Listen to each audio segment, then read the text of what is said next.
الحمد للہ وحدہ والصلاة والسلام علی من لا نبی بعدہ اما بعد۔ تو رمضان کی فضیلت کے بارے میں بات گزر چکی ہے، تو آج ہم روزہ دار کے لیے پرہیز کیا ہے، کن کن چیزوں سے وہ پرہیز کرے، اس پر بات کریں گے۔ تو روزہ دار کو چاہیے کہ ہر قسم کی لایانی باتوں سے پرہیز کرے،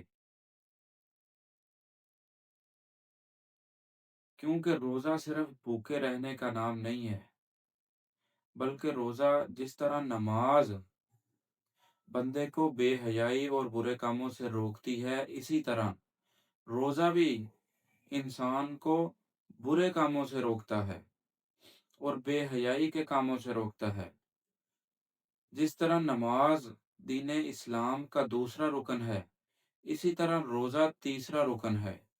اس لیے نماز بھی مسلمان اور کافر کے درمیان فرق کرنے والی ہے، اور روزہ بھی مسلمان اور کافر کے درمیان فرق کرنے والا ہے۔ ایک روایت ہے جس میں رسول اللہ صلی اللہ علیہ وسلم نے فرمایا کہ سحری کا کھانا ہمارے درمیان اور اہل کتاب کے درمیان یہی فرق ہے کہ سحری کا کھانا، اور سحری روزے کے لیے کھائی جاتی ہے، اس لیے سحری کھانا بھی ضروری ہے، اور افطار میں جلدی کرنا بھی ضروری ہے۔ اب روزہ دار کے لیے کن کن باتوں سے پرہیز ہے، ان کو احادیث کی روشنی میں انشاءاللہ بیان کرتے ہیں۔ تو پہلی حدیث بخاری اور مشکوٰۃ شریف کی حدیث ہے۔ حضرت ابو ہریرہ رضی اللہ عنہ سے روایت ہے کہ رسول اللہ صلی اللہ علیہ وسلم نے فرمایا کہ جس شخص نے روزہ کی حالت میں بیہودہ باتیں، مثلا غیبت، بہتان، تہمت، گالی گلوچ، لعن طعن، غلط بیانی وغیرہ اور گناہ کا کام نہیں چھوڑا، تو اللہ تعالیٰ کو کچھ حاجت نہیں کہ وہ اپنا کھانا پینا چھوڑے۔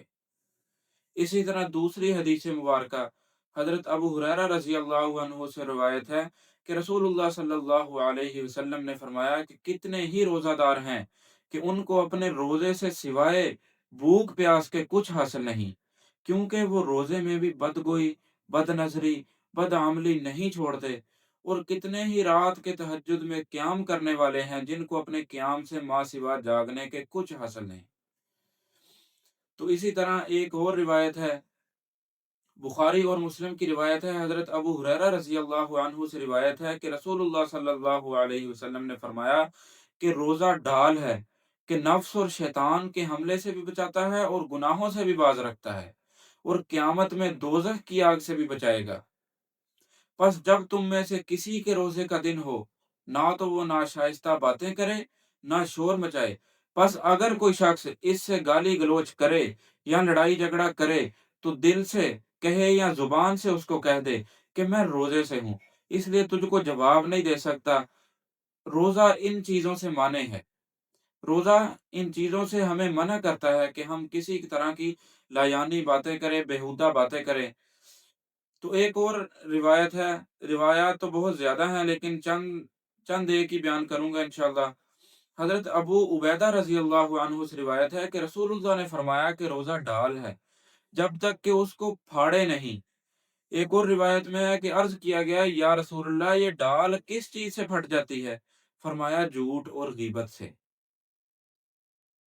تو احادیث میں واضح واضح الفاظ سے سب کچھ ہے کہ جھوٹ نہیں بولنا چاہیے، کسی کی غیبت نہیں کرنی چاہیے۔ غیبت تو ویسے ہی ایک اور حدیث میں آتا ہے الغیبت اشد من الزنا، کہ یہ تو زنا سے بھی زیادہ سخت ہے۔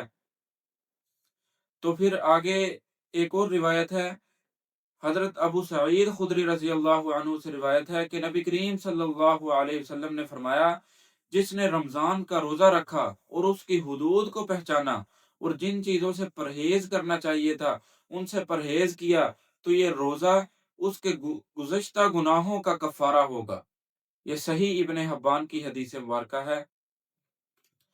تو روزہ ہمیں بے حیائی اور برے کاموں سے روکتا ہے، لیکن حدیث مبارکہ ہے اذا لم تستحی فاصنع ما شئت، کہ جب تم میں حیا نہ ہو تو جو چاہے کرو۔